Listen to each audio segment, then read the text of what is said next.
Hey guys, today's video is about traction, specifically track saw track traction. Say that 3 times fast. In front of me I have 2 tracks. The first track is brand new with only about 10 cuts. The second track has hundreds of cuts, probably close to 1,000. I've had this track for a very long time. If we flip the track over, you'll see 2 black foam strips. These are traction strips and what prevents the track from moving while making a cut.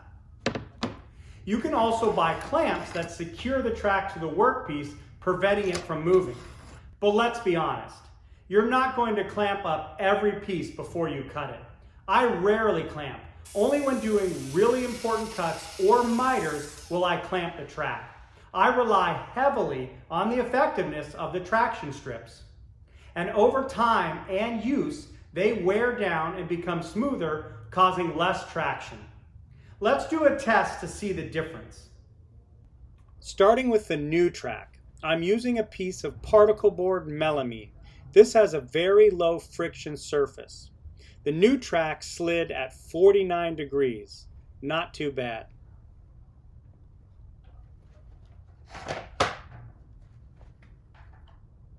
Next is the old track, and you can see a big difference, sliding at only 25 degrees. That's a 24-degree difference, half the friction of the new track. Okay, so it's pretty obvious. These strips don't last forever. Now let's look at how we replace them. I start by heating up the foam strips with a heat gun. This softens the glue and helps remove the strips in larger pieces. Don't worry if the webbing or glue stay attached to the track. Just remove all the foam. Next, it's time to remove the residual glue. Using mineral spirits, wet down all the glue. This will help soften it, making it easier to scrape off. It's very important that you remove all the glue and wipe the surface down thoroughly.